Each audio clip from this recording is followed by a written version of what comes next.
Good morning. You say good morning. You say good morning. Good morning. Ayun si ate, oh. Oh? Baby, oh. Baby daw. Di pa yan natutulog. Hindi pa natutulog? Ah. Pati ikaw. Kaya pala nakakalabing ka eh. Ayan, oh. Dali na, dali, oh. Nalakad na.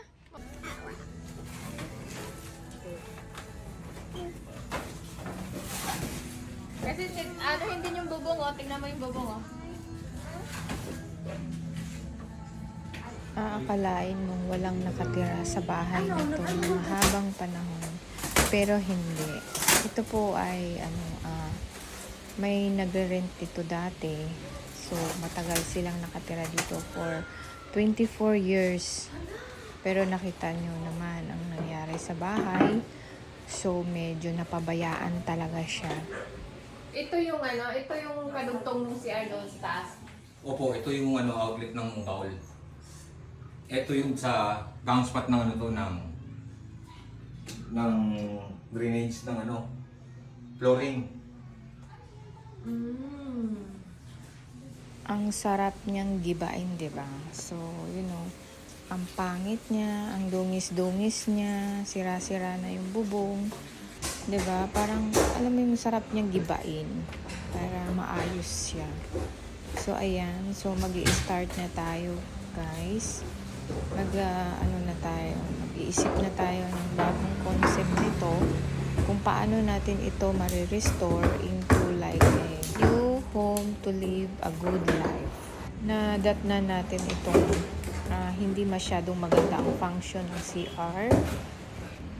So, bitak-bitak yung mga yung flooring. So, hindi maganda ang condition ng flooring. Medyo marami siyang mabaho siya. Marami siyang tai-tai ng mga pusa. So, hindi ko alam kung ano nakatira dito.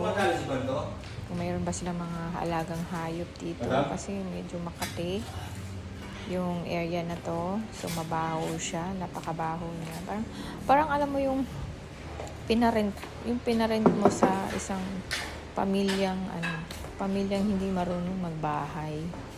'Di ba? Parang nakakadismaya. For 24 years na dito sila nakatira pero nadatnan mo yung bahay na hindi maayos yung kondisyon. Parang akala mo hindi sila nakatira dito, hindi sila natutulog. Parang bakit? Uy, yan. Good. Kung saan tapos kayo na Hindi po, ilakad nyo po yan. Ilakad nyo po yan kung saan tayo magpapaano. Yeah. Tapos po kayo na dapat mas-safety yung magagawa dito. Lahat ng gagawa dito dapat maging safety. Pati yung sa loob, madam? Oo, iikot mo yan! Meron tayong pamahiin noon na mga kasabihan ng mga tatamenda na kapag bago ka mag-aayos sa isang bahay na medyo sira-sira na, kailangan mong magpadugo or mag-alay ng manok para lang magkaroon ng parang baga sa papaalam lang tayo sa mga nakatira dito dati na ito ay aayusin na natin.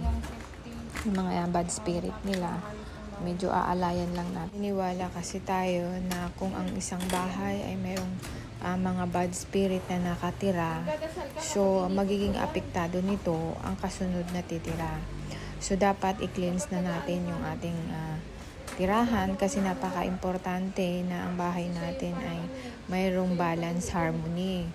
So dapat safety lang yung mga nakatira dito, maayos ang kalusugan. Kumbaga kailangan linisin natin yung mga hindi magandang energy nila, no? Kasi medyo nakita natin yung bahay, hindi talaga siya maganda.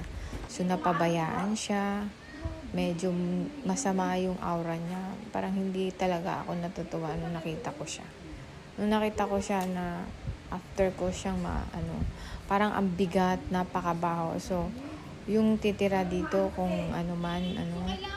so walang magandang walang magandang effect.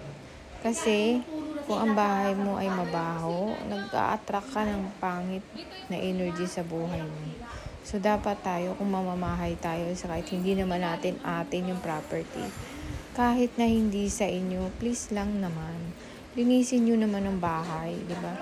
Binigay sa inyo yung bahay na maayos, ibalik nyo naman sana yung bahay ng maayos sa maayari. Hindi yung ganyan, ginawa yung basurahan. Di ba? Ang sakit lang kasi kami na may-ari ng bahay, parang nadurog kami nung nakuha namin ulit yung unit namin na ganito.